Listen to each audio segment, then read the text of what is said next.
Buenos días, mi nombre es María Daniela Lázaro, soy estudiante de la asignatura de Programación Neurolingüística del profesor Douglas Barraez de la Universidad Fermín Toro. Hoy les voy a hablar sobre la comunicación. La comunicación es la actividad social, por así decirlo, que se realiza entre una o varias personas a fin de intercambiar información de manera efectiva, oportuna entre ellos. La comunicación está compuesta por diversos elementos. Primero está el emisor, que es la persona que va a transmitir el mensaje. El receptor, que es la persona que recibe el mensaje.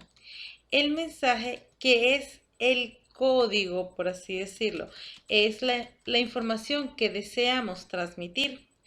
El canal es el medio por el cual se va a enviar el mensaje.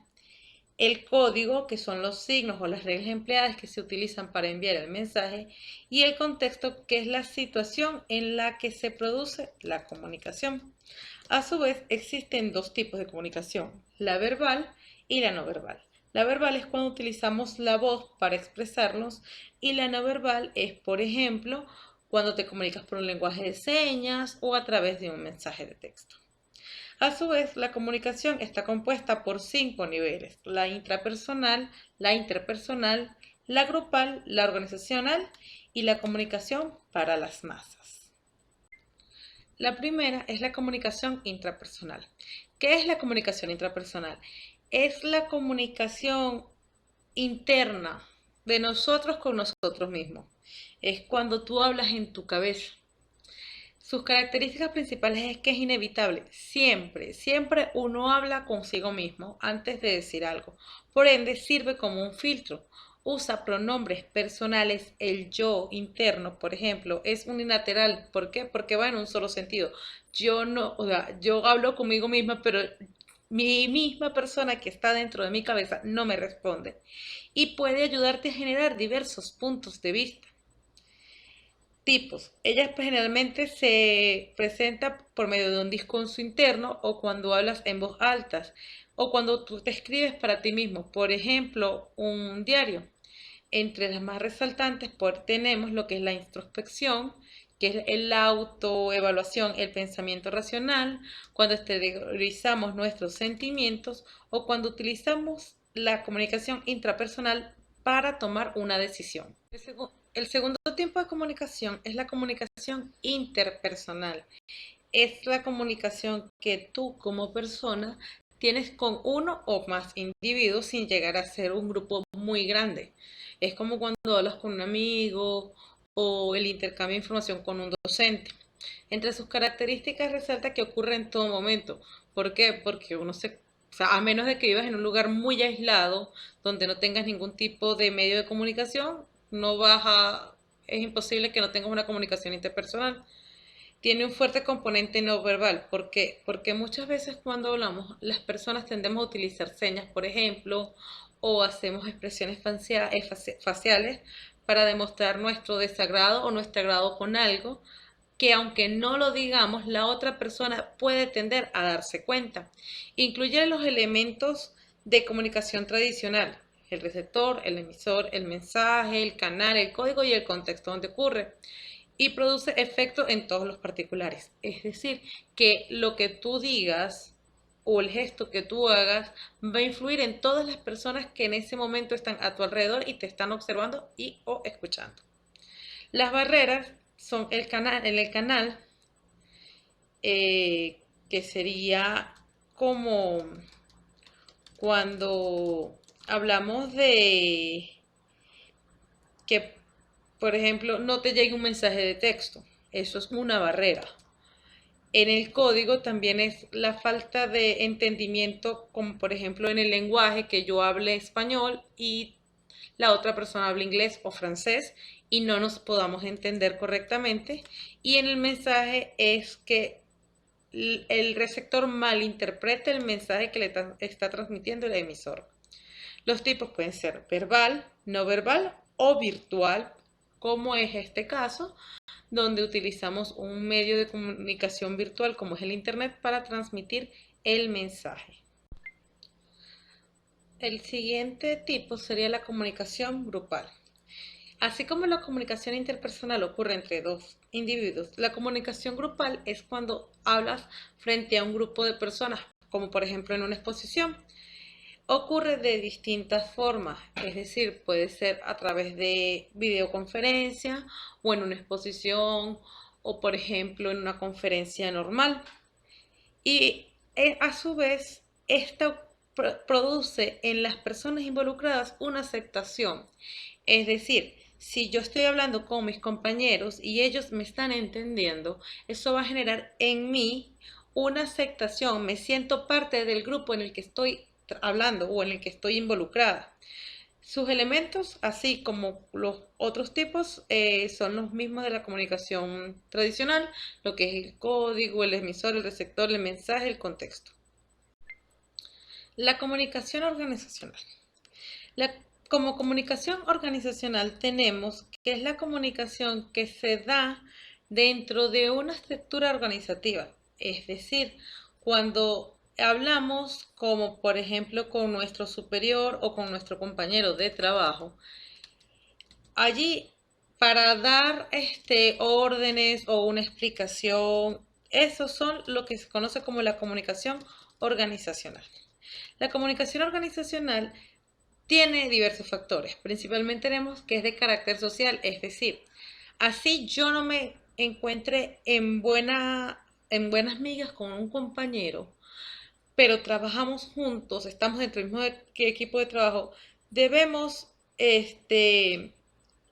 socializar, así no lo deseemos. Tratamos de mantener un límite, pero debemos socializar. Es de carácter disciplinario. ¿Por qué? Porque es estricto. Es decir, la comunicación no, no va en el sentido de castigar, sino que para poner orden dentro de la organización. Es de carácter técnico y de actividades. ¿Por qué? Porque todas las personas debemos manejar un mismo nivel técnico, una misma capacidad de estudios, por así decirlo, y a su vez es para dar orden a algunas actividades dentro de la organización. Es muy importante porque permite el feedback entre el cliente y la empresa, el proveedor.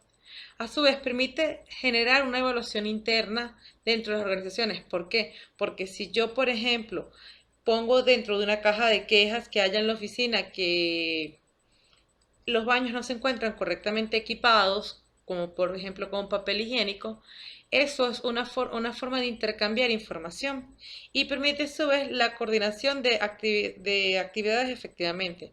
¿Por qué? Porque si yo le digo a mi compañero o mi compañero me dice a mí que debemos hacer un trabajo específico en un tiempo determinado para asegurar que la siguiente actividad salga en el momento exacto, eso es organizar efectivamente. Sus tipos son interna y externa, es formal o informal. Cuando hablamos de formal o informal es que puede ser en junta o puede ser una charla sin grandes rasgos, sin un jefe o alguien que dirija la comunicación, y puede ser ascendente, es decir, yo hablando con mi superior, descendente, mi superior hablando conmigo, u horizontal hablando entre iguales. Las barreras principalmente son los problemas de planificación, que coordinen una junta a última hora y que varios no puedan asistir porque tienen otras actividades pendientes.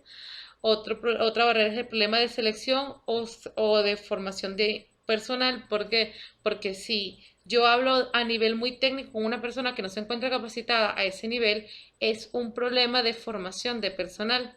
También ocurre la pérdida de información porque hay mucha burocracia para transmitir una información de una persona a otra, o las barreras internacionales como por ejemplo los cambios de horario.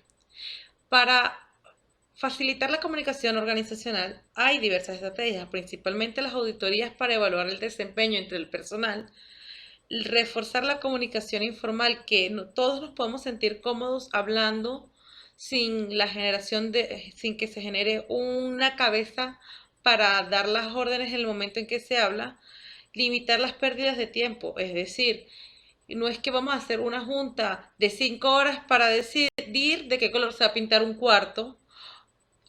Y otra es invertir en la proyección externa del personal que está laborando en la organización.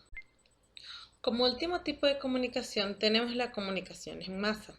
Sus características principales es que solamente hay un único emisor, como por ejemplo un periodista que redacta una noticia y la publica en un periódico. Él es el único emisor en ese momento de esa noticia a las personas que están leyendo esa noticia. Por ende, existen muchos receptores. ¿Por qué? Porque si el periódico vende 10.000 ejemplares, entonces son 10.000 receptores para esa noticia en particular. Y la comunicación en masa se lleva por medio de los medios de comunicación. Es decir, la comunicación en masa se lleva a cabo cuando se utilizan los libros, la prensa, la radio, la televisión, el cine, el internet, las revistas, la multimedia, en fin, son aquellas que pueden permitir que una persona se comunique con muchas personas al mismo tiempo o que una persona publique algo o emita algo que en algún momento, en un periodo de tiempo específico o sin un periodo de tiempo específico, muchas personas lo pueden ver, leer, u observar o escuchar. Está relacionado con el periodismo cuando hablamos como la prensa, la radio, la televisión, que son cosas que efectúan los periodistas con la publicidad. ¿Por qué?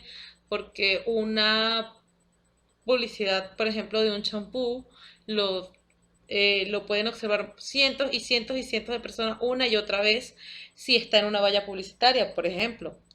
Y la propaganda también, cuando la elaboran, puede ser observada por muchas personas a la vez. Muchas gracias.